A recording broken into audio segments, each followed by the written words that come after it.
Hello అండి, welcome back to dobbies den. ఇవాల్టి మన రెసిపీ స్టఫ్డ్ కాకరకాయ. కాకరకాయని ఇష్టపడే వాళ్ళకి ఇది కూడా చాలా నచ్చుతుంది. ఒకసారి తప్పకుండా ట్రై చేసి చూడండి. కొంతమంది కాకరకాయ తినడానికి ఇష్టపడరు కదండి. అలాంటి వాళ్ళు ఎవరైనా ఉంటే ఇదే పద్ధతిలో క్యాప్సికమ్తో ట్రై చేయండి, చాలా బాగుంటుంది. ఇంకా రెసిపీ చూసేద్దాం రండి.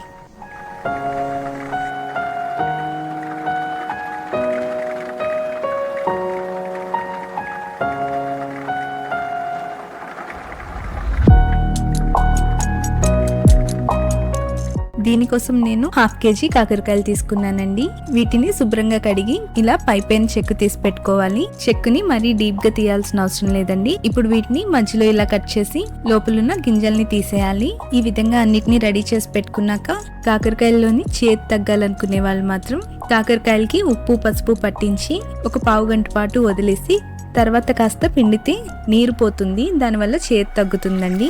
కానీ నేను అలా చేయట్లేదండి. కాకరకాయలోని ఆ చిరుచేదు కూడా రుచే కదా. అంతేకాదండి, ఇది ఆరోగ్యానికి కూడా చాలా మంచిది. కాకరకాయలోని ఆ చేదుకు కారణమైన ఆ కాంపౌండ్స్ వల్ల లివర్ ఫంక్షన్ కూడా బాగుంటుందంటండి.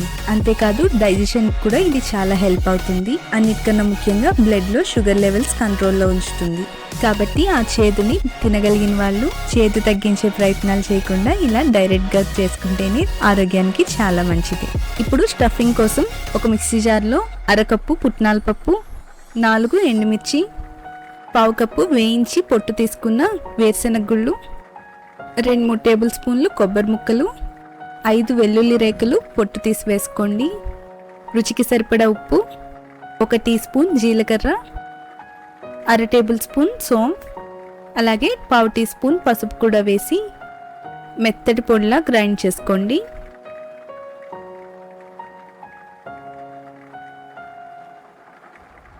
ఇప్పుడు ఒక కడాయిలో 2 టేబుల్ స్పూన్లు ఆయిల్ యాడ్ చేసి ఇది కాస్త వేడెక్కాక ఒక ఉల్లిపాయ అలాగే ఒక పచ్చిమిర్చిని కూడా సన్నగా తరిగి వేసుకోవాలి.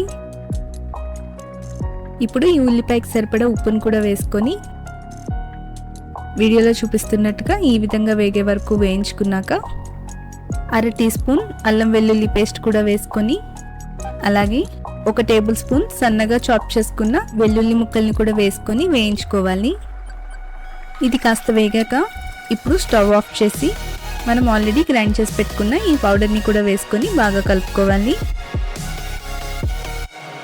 ఈ స్టేజ్లో ఒకసారి రుచి చూసి అవసరమైతే సాల్ట్ని అడ్జస్ట్ చేసుకోండి.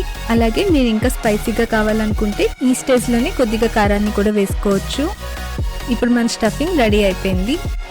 ఇప్పుడు ఇంకొక బౌల్లో 1 టేబుల్ స్పూన్ శనగపిండి, కొద్దిగా ఉప్పు అలాగే 1/2 టీ స్పూన్ కారం కూడా వేసుకొని ఒకసారి బాగా కలిపి వాటర్ యాడ్ చేస్తూ వీడియోలో చూపిస్తున్నట్టుగా ఈ కన్సిస్టెన్సీ వచ్చేలా మిక్స్ చేసుకోండి.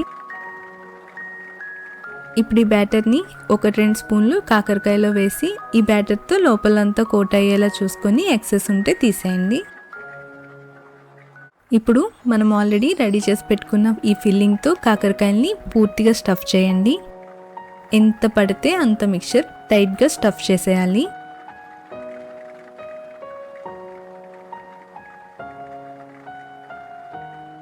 ఈ విధంగా అన్ని కాకరకాయల్ని పూర్తిగా స్టఫ్ చేసి పెట్టుకున్నాక ఇప్పుడు ఒక ప్యాన్లో 1/2 కప్పు ఆయిల్ వేసి అది కాస్త హీట్ అయ్యాక ఈ స్టఫ్ చేసిన కాకరకాయల్ని వేసుకొని ఇవి ఆయిల్తో పూర్తిగా కోట్ అయ్యేలా ఒకసారి అన్ని వైపులా తిప్పుకొని మూత పెట్టుకోవాలి.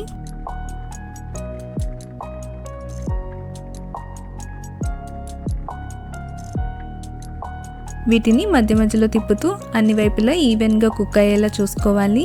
ఈ ప్రాసెస్ కంప్లీట్ అవడానికి 20 to 25 మినిట్స్ పడుతుందండి. మీరు ఇంకా చిన్న సైజ్ కాకరకాయలని తీసుకున్నట్టయితే ఇంకా త్వరగా అయిపోతుంది. ఒకవేళ అలా దొరకకపోయినా మీరు ఇంకా ఈ ప్రాసెస్ని సింప్లిఫై చేయాలనుకుంటే గింజలు తీసి పెట్టుకున్న కాకరకాయల్ని ముందుగానే ఒకసారి డీప్ ఫ్రై చేసుకొని అవి కాస్త చల్లారాక మనం రెడీ చేసి పెట్టుకుని ఈ ఫిల్లింగ్ని వాటిలో స్టఫ్ చేసి ఒక 5-10 నిమిషాల వరకు ఇలా ప్యాన్లో వేయించుకుంటే సరిపోతుంది.